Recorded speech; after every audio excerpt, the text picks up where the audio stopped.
Hubo un tiempo en el que los hombres de la isla de Pascua eran sabios y libres. Sin más medios que sus manos y herramientas de piedra, dejaron tales pruebas de su ingenio que los hombres de hoy recorremos medio mundo para contemplarlas con asombro. Los moai son los testigos de esa época dorada y de la guerra fratricida que acabó con ella. Y los moai saben también los secretos de los viejos pascuenses, las razones por las que esta isla, perdida en mitad del océano, lejos de cualquier parte, mereció el pretencioso título de el ombligo del mundo. Pero su gesto de soberbia indiferencia y sus labios apretados dan a entender que no responderán a pregunta alguna. Junto a las reproducciones en madera de los típicos moai maea, los turistas se llevan las de otros seres mucho menos sólidos, los moai kaba kaba. Son extraños individuos de cuerpo cadavérico, descarnado casi, con ojos insólitamente vivos. Se vienen tallando así desde hace siglos, copiando con ligeras variantes las figuras que, según la leyenda, talló Touko-Io, un sabio escultor que llegó con los primeros polinésicos a la isla. Dice la leyenda que Touko-Io tuvo la dudosa suerte de encontrarse con dos espíritus, dos Aku-Aku, que dormían en una cueva esperando la llegada de la noche. Debió quedar espantado por su aspecto, pero el instinto de artista pudo más que el miedo y se quedó largo rato contemplándoles para poderles retratar después en la madera, como así hizo. No sabemos si ese es realmente el aspecto de los Aku-Aku o es fruto de la fantasía del artista, pero lo cierto es que nunca se ha dudado de su existencia y que a ellos, a los Aku-Aku, se atribuyen los accidentes, las desgracias, las enfermedades y también los cambios de fortuna. Para unos, los Aku-Aku son los espíritus de aquellos que en vida cometieron faltas o pecados. Para otros, se trata de una especie de dioses menores, más cerca del mal que del bien, encargados de custodiar la isla, de castigar a los intrusos. Pero ya sean almas en pena o demonios, lo cierto es que están tan unidos a la isla como los propios moais, y su posible presencia aleja a las gentes de determinados lugares cuando llega la noche. Como visitantes ocasionales de la isla no tenemos por qué temerles a los Aku-Aku, por lo menos a la maldición de esta isla respecto a los espíritus, a los Aku-Aku. Así que el equipo ha decidido plantar las tiendas al pie de los 7 moais del Aju de Akibi, uno de los panteones más antiguos de esta zona. Además tenemos otra razón, una razón poderosa para instalarnos esta noche al pie de este Aju de Akibi. Hace aproximadamente 15 años una expedición española, o por lo menos algunos de los miembros de esta expedición, aseguraron haber padecido una larga noche de pesadilla, largas carreras a lo largo de las tiendas de personajes invisibles, manos igualmente invisibles que les ataban y les sujetaban, e incluso en algún caso algún que otro golpe procedente de cuerpos que no fueron jamás vistos. Y sobre todo psicofonías, las psicofonías que según estos expertos resultaron sorprendentes. La técnica de las psicofonías, como es bien sabido, resulta bastante elemental. Consiste en colocar una grabadora en el lugar adecuado, ponerla en marcha con una cinta virgen y esperar a ver si la suerte o los Aku-Aku pues provocan el que esa cinta quede impresionada con voces o con sonidos de naturaleza inexplicable, según algunos expertos, incluso procedentes del más allá. La realidad es que pase o no pase algo esta noche al pie del Aju Akibi, es un gran pretexto, un hermoso pretexto para vivir unas largas horas bajo uno de los cielos más hermosos del planeta.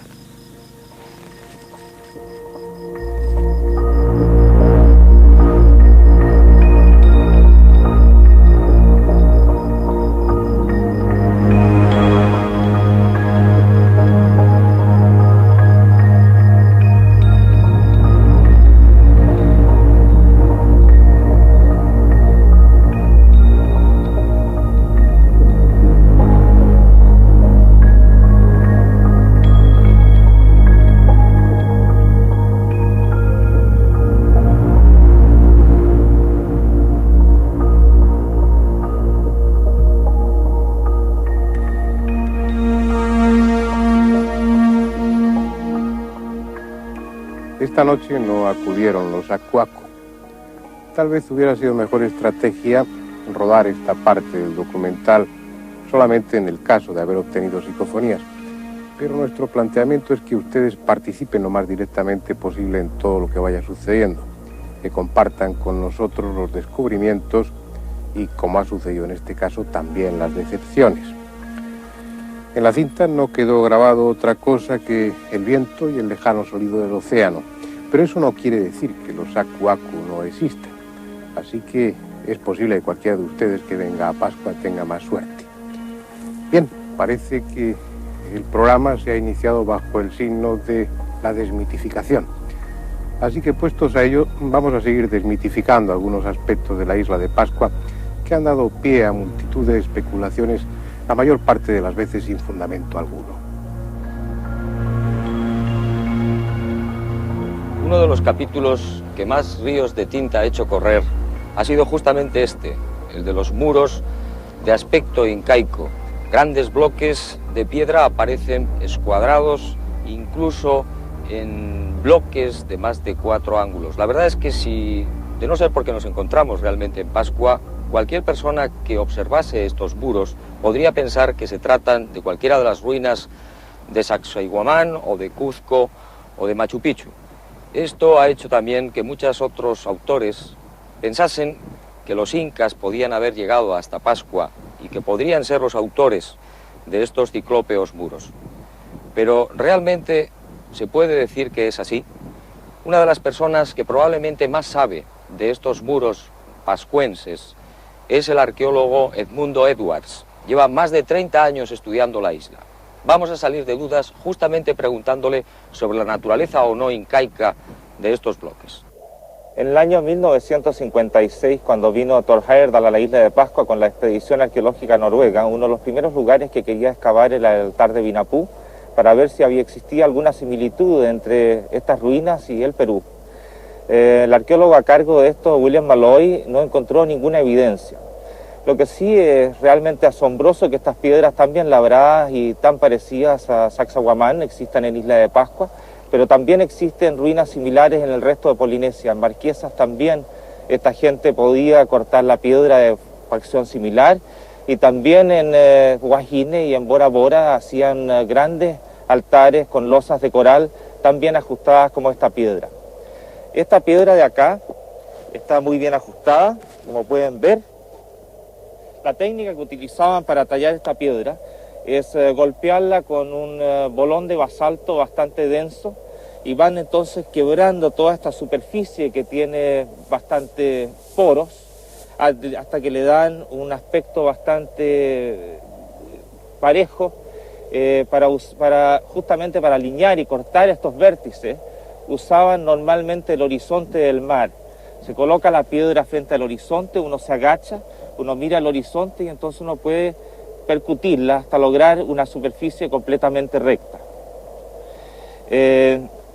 La otra cosa bastante curiosa es que, como Heyerdahl suponía, si hubieran vivido un grupo de incas aquí en la isla de Pascua durante más de 1000 años, sería muy curioso de que en el lenguaje de la isla de Pascua, en más de 2000 palabras que se han recogido, no exista ninguna que no tenga una raíz polinésica.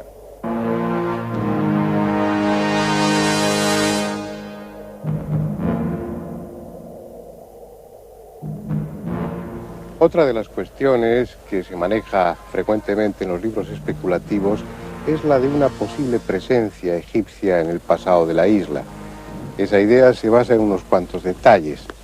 Por ejemplo, si ustedes recuerdan, en el otro programa de la serie dedicado a la isla de Pascua, les mostrábamos un moai en la cantera del Rano Raraku que tenía una barba, una especie de perilla faraónica.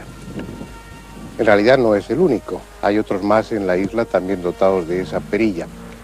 Pero si a ese dato añadimos que los antiguos pascuenses, igual que los egipcios, llamaban al sol Ra, entonces esa hipótesis adquiere mucha más verosimilitud.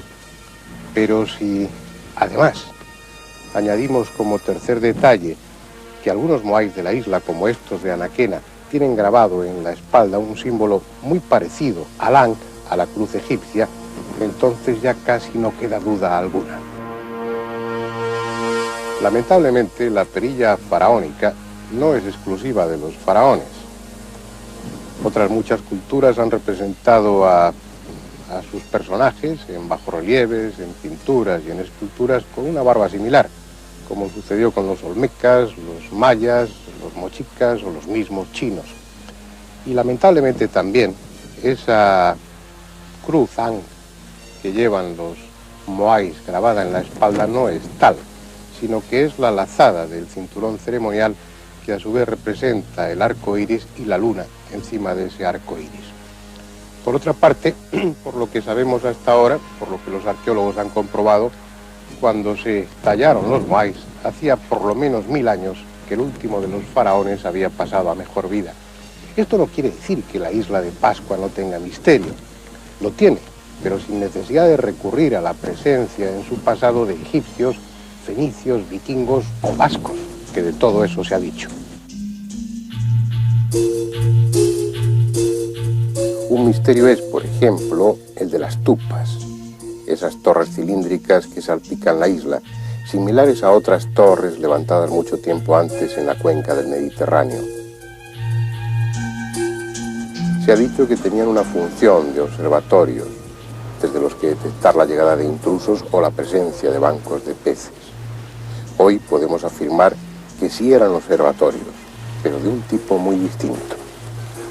En el año 1914 vino una antropóloga inglesa, se llamaba Scoresby Routledge, y empezó a preguntarle a los isleños, y ella entrevistó más o menos a 18 nativos que habían nacido antes de la llegada de los misioneros. Y según esta gente, las torres eran ocupadas por sacerdotes que se dedicaban a la observación de la bóveda celeste, el movimiento de ciertos astros, y que indicaban la salida del sol, también a otros de estas torres, pero principalmente lo que les interesaba a ellos saber era las diferentes temporadas del año en que llegaban aves y peces migratorios a la isla, también la época de festividades, la época en que debía plantarse y cosechar algunos productos. Después, cuando empezamos a realizar la prospección arqueológica con la Universidad de Chile, encontré bastante curioso de que había una serie de alineamientos entre las torres y además había unos torreones secundarios más pequeños, bastante bien hechos, que estaban en ciertas posiciones extrañas y que no servían ninguna función específica que se notara así a primera vista. Entonces vine con un amigo mío que es un astrofísico que trabajó mucho tiempo para la NASA, que se llama Malcolm Clark, y Malcolm Clark sacó una computadora pequeña de bolsillo y empezó a hacer una serie de cálculos y me dijo, mira, me parece que estas torres indican la salida del sol y la puesta del sol durante el solsticio, el equinoccio, y también la salida de ciertas estrellas que eran importantes porque indicaban el principio de una festividad. Entonces empezamos a marcar todas las torres en un plano muy detallado y una vez que teníamos todas las torres levantadas, yo le mandé el plano, él hizo una serie de cálculos y después decidimos comprobarlas en el terreno. Entonces yo me vine y coloqué postes en las diferentes torres, me coloqué arriba de una torre de observación como esta. Y enseguida vimos que el día 21 de diciembre, el solsticio de verano, el sol salió exactamente detrás de una torre y la sombra del poste que yo había colocado llegó y pasó exactamente por el centro de la torre donde estaba parado.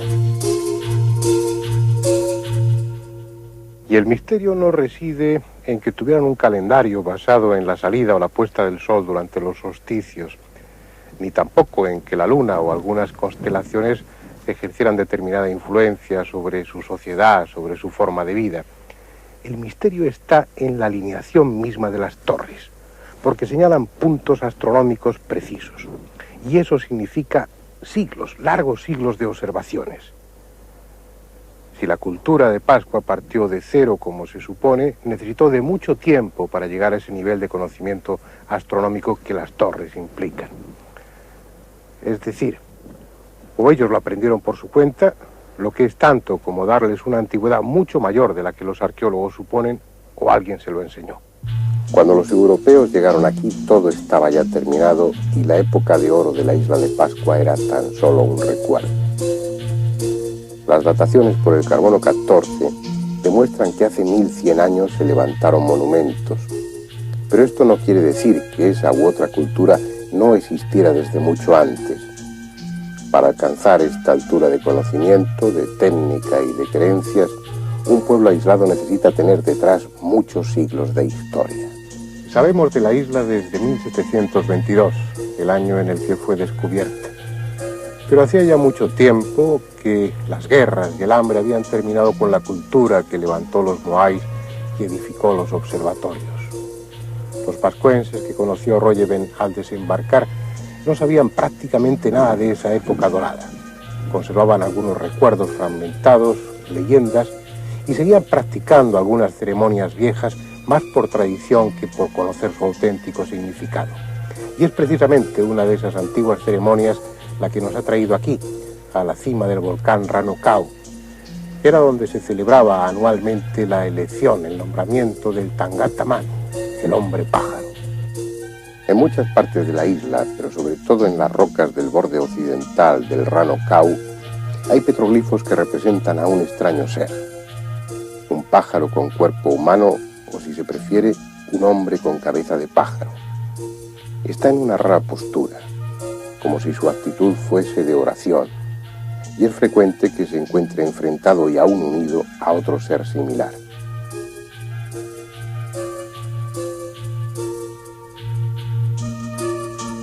Son el recuerdo de una vieja ceremonia, un culto cuya versión más o menos oficial es la siguiente. Cada año, en el primer mes de primavera, subían hasta aquí, hasta la ciudadela de Orongo, los caciques de la isla. Ellos aspiraban al título de Tangata Manu, hombre pájaro. Cada cacique tenía uno o varios atletas que llegado el momento se lanzarían al agua, nadando o cabalgando una pora, una especie de pequeña embarcación de totora, y que debían llegar hasta Otuní, el más grande de los 3 islotes que se divisan desde esta parte del volcán. Unos lo alcanzarían y otros morirían devorados por los tiburones. Mientras los caciques esperaban aquí, confortablemente instalados en las casas cueva de Orongo, sus representantes allá abajo en el islote aguardaban la llegada de los manutara, unas aves migratorias que en esa época del año acudían a ese islote a poner sus huevos. Y debían esperar hasta que una de ellas ponía el primer huevo. Se lanzaban sobre él y el primero que lo recogía lo introducía en un cestillo, el quete, y se lanzaba al agua para traerlo hasta aquí. De esa manera conseguía para su jefe, para su cacique, los más altos honores durante todo ese año. Esa es la tradición, y más que una ceremonia religiosa, parece una estúpida competición deportiva en la que ni siquiera el ganador era el que se llevaba los honores, sino su jefe. Probablemente hay todo un simbolismo detrás que se ha perdido, un simbolismo que tiene que ver con la creación y con la renovación de vida que acompaña a la primavera. Aunque algunos prefieren identificar al hombre pájaro con un astronauta y suponer que era un tripulante de los ovnis que en el pasado visitaron la isla de Pascua. Y puede que tengan un ápice de razón, porque la isla de Pascua, a pesar de su aislamiento, no es ajena a ese tipo de visitas.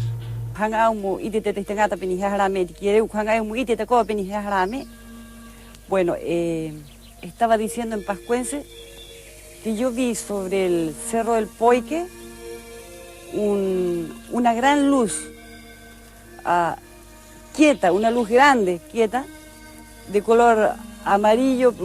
La luz era como una luz fuerte, tremendamente fuerte. Y esta luz la vio mi abuela, mi esposo que estábamos recién casados, un sobrino menor. Bueno, sobre lo que vimos era una luz grande, inmensa sobre el Poique. Esto lo vimos como a las 2 o 3 de la mañana.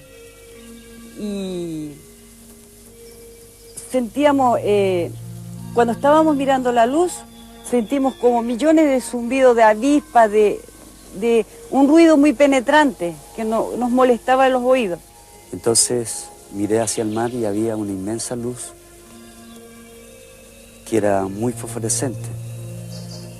Entonces llamé a esta gente y salió este matrimonio y pudimos verlo. En realidad tenía una forma triangular y eran como miles de estrellas que brillaban.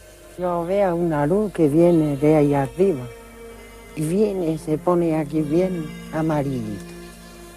Y entonces queda mirando le dije a los cabos, ¡ay, qué bonita ese plato tanta madura! Mañana hoy mismo van a comer los dos, así riendo. Y después ahí lo llamaron y a Benito, oye Benito, saca para afuera, aquí tiene una cosa bien bonita, como a las 6 de la mañana. Y 7, yo me veo ahí mirando, se corrió de adentro de la casa y se va derechito así. Se va igual como arcoíris. Tuvimos la primera quincena de junio, año 1989, algo maravilloso que vimos y que realmente nos deja pasmados y nos deja con una inquietud. ¿Realmente están con nosotros? ¿Vienen o nos vienen a visitar? Bueno, vimos una bola de fuego que atravesaba desde los 100 grados a los 280 grados, es decir, la pista completa del aeropuerto Mataveri de la isla de Pascua. Y esto era aproximadamente las 10 de la noche, estaba oscureciéndose, vimos una luz grande, acompañada por varias chicas, aproximadamente 4 o 5 diría yo, de un mismo color, de una misma intensidad que la de adelante. Eso pasó desde los 100 grados a los 280 grados.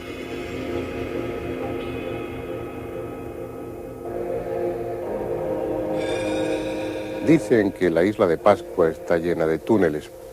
Incluso hay autores poco cuerdos que en sus libros afirman que algunos de esos túneles unen la isla de Pascua con el continente americano. Y túneles hay, pero no tan largos y profundos. Como corresponde a una isla volcánica, los gases buscando su salida o la lava abrieron túneles, huecos y a veces amplios recintos subterráneos que los habitantes del pasado de la isla de Pascua utilizaron para diferentes fines. Unas sirvieron como alojamiento, otras como almacén y algunas, como esta, se utilizaron como tumba. Vamos a verla.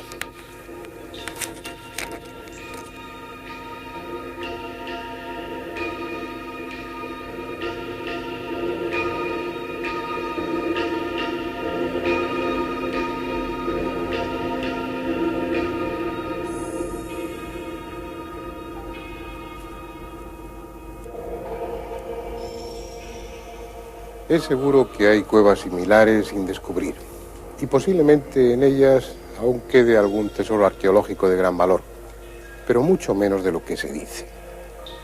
Cuando en 1955 estuvo Thor Heyerdahl en la isla, ofreció tales precios por las antigüedades que le mostrasen que los avispados pascuenses se apresuraron a llenar cuevas como esta con reliquias recién fabricadas. De ahí surgió la leyenda de que el subsuelo de Pascua es algo así como una arqueológica cueva de Aladino. No había tanto, pero algo hubo, y posiblemente algo quede, algo tal vez de un valor tan inestimable como las tablillas Rongo Rongo. ¿Qué son las tablillas Rongo Rongo? Pues ni más ni menos que el mayor misterio de la isla de Pascua y, de paso, uno de los enigmas más desconcertantes sobre el pasado de la humanidad. Pero para hablar de ellas es preciso ir al Museo de Historia Natural en Santiago de Chile. No es fácil obtener permiso para filmarlas. La luz de los focos o la simple manipulación se consideran agresiones que pueden dañarlas. Y hay razón para tantos cuidados, porque solo quedan 24 repartidas por los museos, desde Leningrado a Washington, pasando por Roma, Londres o Berlín, y las 3 que se guardan celosamente en Santiago de Chile. Sobre la madera pulida, dibujadas, grabadas, hay menudas y estilizadas figuras.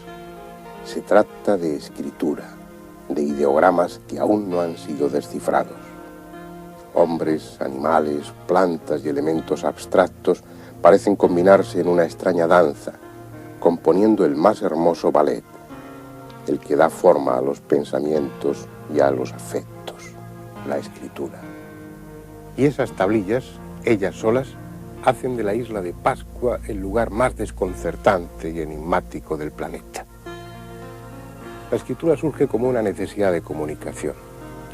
¿Para qué la querían aquí, en un pequeño lugar aislado del resto del mundo?